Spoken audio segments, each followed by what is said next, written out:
Welcome to Talks from My Bedroom Floor tonight. We had first, first Samuel 12. All right, or no, yes. Oh, that was what I read earlier today. All right, here we go. Let's see. Samuel gives his farewell address. And basically it forces the Israelites to kind of see their sin. Like they're like, oh, we shouldn't have put a god. We shouldn't have put a man in front of God. And then Samuel's like, yeah, you shouldn't, but now you're gonna have to deal with the consequences. And understand that like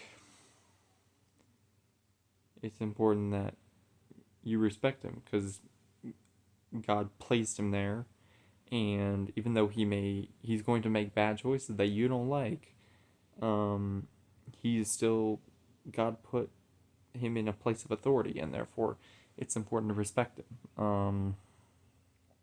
And so that's just kind of interesting of like, even though the Israelites were like, oh, we are getting what we want, we shouldn't have done that.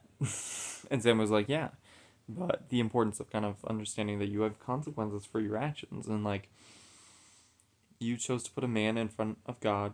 Things won't always be bad, right? Um, as long as you hold to God, but there are consequences. So that was kind of interesting. And so, so the first Samuel, then we go into First Samuel 13. And so the first part is he's older when he becomes king. I didn't know how old he was. It says he was in his 30s.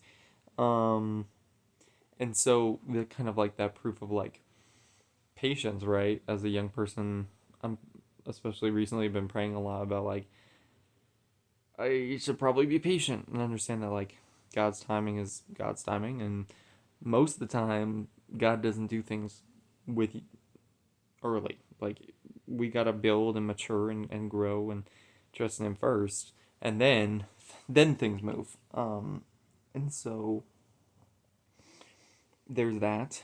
Um, but then we're kind of introduced to the story about the Philistines. So the Philistines are brought in once again, and he's like, "Oh, the Philistines, they be scary. Their army's bigger. They got horses. They got chariots. They got all sorts of crazy stuff." And Saul is gonna go fight them, and everybody be terrified. Um, and instead of going to God first, Saul is like freaking out, and he's like, "Oh my gosh, what should I do?" And then but then eventually he does give an offering because he doesn't see this whole thing about Samuel, and Samuel said to wait 7 days before he came, and then um, but Saul starts freaking out, and he's like, oh, if I just make an altar, if I just make an altar and sacrifice to the Lord, he's gonna answer my prayers, and he's gonna save us, and it'll be fine. But he didn't have trust in God in the first place. And so it's kind of this crazy thing of like Samuel shows up and kind of gives them a talking to, and is like, you didn't put God first. Here you are trying to lead an army, and instead of going to God first, you start freaking out because things don't go your way, and then you're like, oh, maybe I can kind of like force God to be on my side. And that's not how God works. You can't trick God into making you do your bidding. That's not how God works. God is going to do what God's going to do. And so it even says like God didn't listen to his prayer. Like God doesn't, well, he didn't answer him, is actually what it says. Um, an idea of like Saul's praying, but he's doing it with this heart of like freaking out, and is doing a sacrifice in order to like he wants to get his way, and that's not who God is. Meanwhile, his son actually does what he's actually does follow what God says. Like he has complete trust in God, and he's like, men, we're gonna face him. God has said that he's going to deliver us. He's always in charge. We trust him. And so he does. And then they win. And so there's this victory, and it's like, because he came to God first, because he came with this place of trust, that thinking that God is gonna do what God's gonna do, because he said he would, things work out well.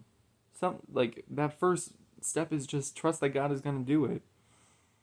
And have faith, and then you move forward. But you always come to God first, and it's like, I don't know. I feel like that's an interesting contrast between a father and a son, right?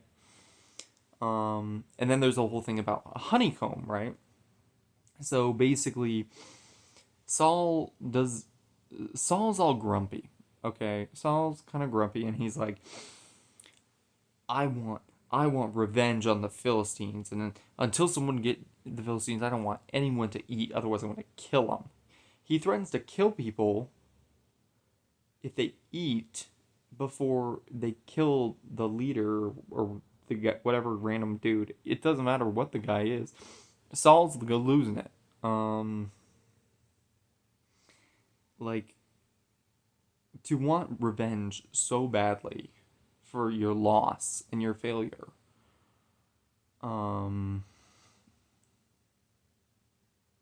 To the point where you aren't even thinking about the fact that your men need sustenance to fight. Like, does he not? Like, he should be looking after his people. He's the king. That's the job, is to be a leader, and he's being a terrible leader. Because he's like, I want you guys to starve. But Jonathan, unknowingly, he doesn't know that Saul makes this, forces his soldiers to swear this oath of like, I'm not gonna eat, otherwise the king has the right to kill me. And he eats a honeycomb, and then he has this energy, and he's like, y'all, what are you doing? They're like, bruh, what are you doing? He's like, we're gonna be able to fight better. We're gonna be okay. And so they end up winning. But Saul is still this Grumposaurus Rex. And like it even says that God confuses the Philistine army. Like, God is with them. Through Jonathan's faith and the faith of his men, like they win. But Saul is still so out of it that he is willing to kill his own son out of vengeance, out of the fact that his son didn't hear this weird oath that he forced all his men to swear. And then the men are like, no, not not a hair, like, you will not punish your son. You will not kill your son for having faith in God. Because he's the whole reason why the Philistine army has gone away, is because he had faith in God. And Saul is like, oh, okay, I won't. But it's so interesting that, like, I don't, this kind of difference of like dichotomy of like, basically Saul is given this authority and put in this position as an example of what not to do. It even says that like the Philistines will always, like, they were constantly going to battle with Saul and his kingship, and also that everywhere Saul turned was havoc. It was a mess. Everywhere that he went, he brought chaos, and kind of this idea of like, and the thing is, God told him that this is what would happen when you wanted a king and you wanted somebody above God. Like, instead of looking to God, they wanted a man, and this is what they get. Like, this is what happens when you put a person at the helm when God is not the priority. I don't know. It's kind of humbling to be like, oh, like, sometimes we do get what we ask for when we put things above God, and then we know that it's going to be wrong, and yet we do it anyway, and it's like, yeah. I don't know. It was just kind of this interesting dichotomy of like, and also kind of precursor to like we see that Saul is not a great guy.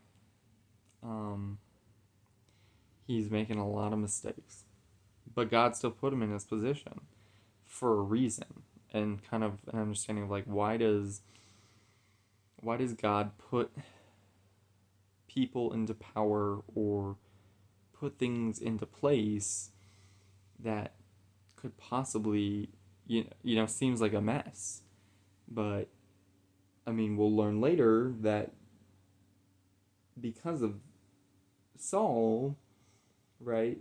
Because there is a king, we can see another king, right? We get this proof of the Israelites turning to repentance, and this idea of like of who God is, and the fact that like God is in control. He will provide good leaders, but sometimes he puts people there so that we can something can be learned, or something can be put in place that will help us to correct.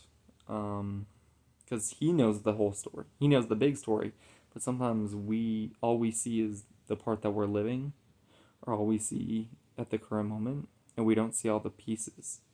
And so having patience and having trust and having faith, like Jonathan, where it was like, even though there's this big enemy at the front door, even though my own father is losing it, I'm still going to have faith, and I'm still going to trust that God is going to work it out.